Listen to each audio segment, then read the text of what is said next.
My question is about temperaments. Have you I'm all noticed? for them. Have you noticed how much they affect how people respond to the gospel? Some seem to be simply impervious to spiritual concepts. It's not that they are inherently bad or anything. Religion just doesn't seem to make any sense to them. Others, on the other hand, are very spiritual, but also incredibly gullible. The kind who would be the first to line up at the shrine of Our Lady of Irwindale. Nice Hey, reference I'd be there. all for it if I got paid. Are we to be saved or damned because of the way our brain is wired? Not to be deterministic, but it gives the impression that some begin with a few strikes against them, while others would only happen on the right religion by sheer luck. Well, firstly, there's no such thing as luck. Number one. Number two, there is such a thing as goodwill and bad will. And our temperaments ultimately do not determine our will. They have an effect on it, but the same, I mean, you'll find very, like, look at Louis Pasteur. He was not the sort of man you would think would become a sort of religious zealot, but he was. Why? Because he applied to religion the same simple, clear, sharp thinking he applied to science. In other words, the mental tools he already had, he applied the right way. Similarly, you'll find many gullible people among scientists. Sir Arthur Conan Doyle comes to mind. We've just been dealing with him. And of course, the people went after Mary What's-Her-Name. Very gullible people, although hardly spiritual.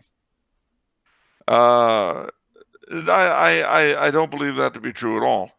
I believe that we're each of us given a series of advantages to assist us and flaws to overcome in the quest for heaven.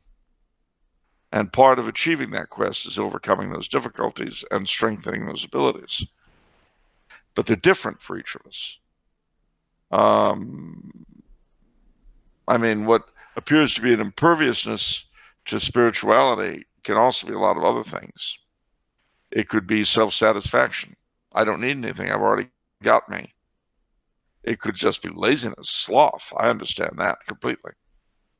That being my favorite of the seven deadly sins. It could be a number of things. I mean, you've got to remember that none of us can really read another person. Only God can do that. And what appears like, I mean, you could turn it around. How many times do people seem to act completely out of any relationship to what you considered to be their psychological type? And frankly, although there are some people who are quote unquote suicidal, there are a huge number of suicides that after they happen, everyone sort of scratches their head and never saw it coming. You know, so and so is the last person you'd expect to commit suicide. He had everything going for him. Why would he do that? Well, unless he left a note, we don't know, except that he's dead and apparently at his own hand. So, my problem with answering the question is that I can't accept its premise. What's the premise? I, That these things, well, basically, despite the Sylvain's denial, it is basically deterministic. That your temperament is ultimately responsible for what you believe or don't believe. I do not believe that at all. hmm. It's your will, good will or bad will. Goodwill is the desire for truth. Bad will is the desire for self, for what pleases me over what may be true. Interesting. And, I mean, taking my favorite sin again as an example, sloth. Well, if I'm too lazy to examine the claims of the church, which would be very, very easy for me, that's not a meritorious act. That's an exercise of one of the seven deadly sins. But that's not the only time I've ever done it. I've done it with a ton of other stuff too.